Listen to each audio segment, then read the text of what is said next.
There's something deeply uncomfortable about watching certain people succeed, not because they're more talented than you, not because they worked harder, but because they were, and there's no polite way to say this, wrong about themselves. They believed they would succeed before they had any logical reason to. No proof, no track record, no evidence. Just a belief that, from the outside, looked almost irrational. And it worked. Now here's what nobody explains, and what we're going to break down today. This isn't a coincidence. It's not luck. There are specific psychological mechanisms running underneath this pattern. And once you understand them, you'll never look at confidence the same way again. Before we go further, let's be precise. Because delusional is a loaded word and I'm not using it loosely. We're not talking about someone disconnected from reality. We're not talking about clinical delusion. We're talking about something far more subtle and far more common than you'd think. Delusional self-belief is the tendency to overestimate your future self, to act as if success is already coming before you have a single reason to believe it is. And it doesn't look dramatic. It looks like ordinary decisions. Someone applying for a job they're clearly underqualified for and somehow getting it. An entrepreneur spending their savings on a business that statistically should fail. Someone posting videos online for months before a single person watches. And eventually, people watch. From the outside, these people seem naive, out of touch, maybe a little arrogant, but something is happening inside their psychology that logic alone cannot explain. And that's exactly what we're going to unpack. There are 4 specific mechanisms at work here. The 4th one is the one most people completely miss, and honestly, it's the most unsettling. Mechanism 1. Self-fulfilling prophecy. The first mechanism is one you've probably heard of, but the structure is simple. Belief shapes behavior. Behavior shapes outcome. When someone genuinely believes they will succeed, not hopes, not wishes, but believes, their behavior changes in ways they don't consciously control. Their posture shifts. Their eye contact holds longer.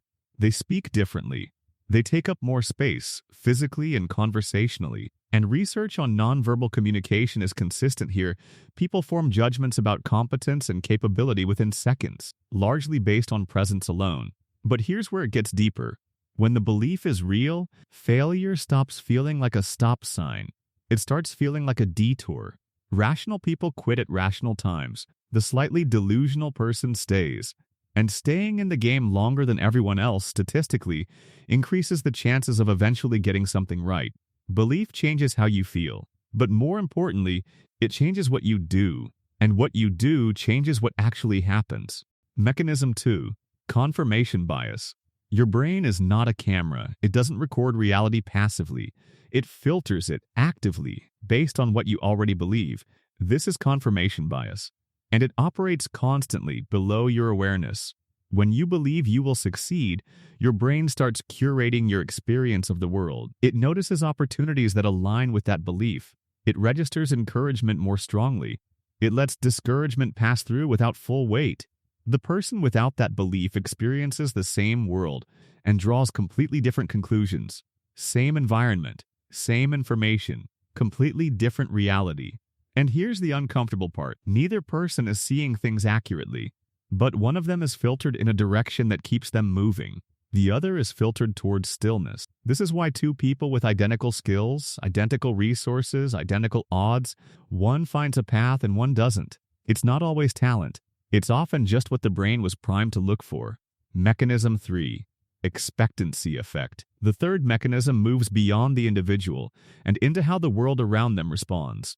It's called the expectancy effect. When someone carries genuine confidence, not performed, not faked, but the kind that comes from actually believing, other people respond differently. They take the person more seriously. They offer more. They extend more trust. They give more benefit of the doubt. Confidence is socially contagious, and this creates a feedback loop.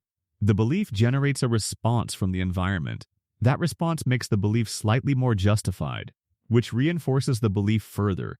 The uncertain person, even if equally capable, signals uncertainty, and the environment responds to that signal too. Less opportunity extended, less trust given, more friction at every step. The world partially organizes itself around what you seem to expect from it. That's 3 mechanisms. The 4th one is the most straightforward and somehow the most overlooked. Mechanism 4. Risk tolerance. Delusional self-belief increases your risk tolerance, and this one matters more than people realize. Rational, clear-eyed thinking is excellent at identifying risk. It sees the probability of failure accurately. It calculates the downside clearly. And then, often correctly, it concludes the risk is too high. And stops. The slightly delusional person doesn't calculate the same way. Their belief creates a psychological buffer around the worst case. Failure feels less real, less inevitable. So they take the bet. They make the investment. They start the thing. And here's the part that changes how you see this. Most meaningful outcomes in life are behind a door that required someone to accept an uncomfortable level of risk to open. Rational caution keeps you safe, but it also keeps you on the same side of a lot of doors. Now, this is where the honest part comes in. None of this means delusional confidence is simply good, because when it isn't paired with the ability to adapt, it becomes something else entirely. It becomes blind arrogance. Someone who ignores feedback because feedback threatens the belief. Someone who mistakes stubbornness for persistence. Someone whose identity is so locked into being right that they can no longer learn. That version doesn't succeed. That version just fails more slowly, more expensively. The distinction is subtle but critical. Functional delusional belief stays fixed at the identity level. I will succeed, while remaining completely flexible at the tactical level. The plan changes. The approach changes. The belief doesn't. Delusion only works when it's paired with adaptation. The belief survives. The plan doesn't have to. Here's where it gets uncomfortable. If you are a self-aware, analytical, introspective person, and you probably are, you are statistically more likely to struggle with this. Not because you're less capable, because the same qualities that make you thoughtful actively work against irrational confidence. Overthinking is hyper-awareness applied to risk.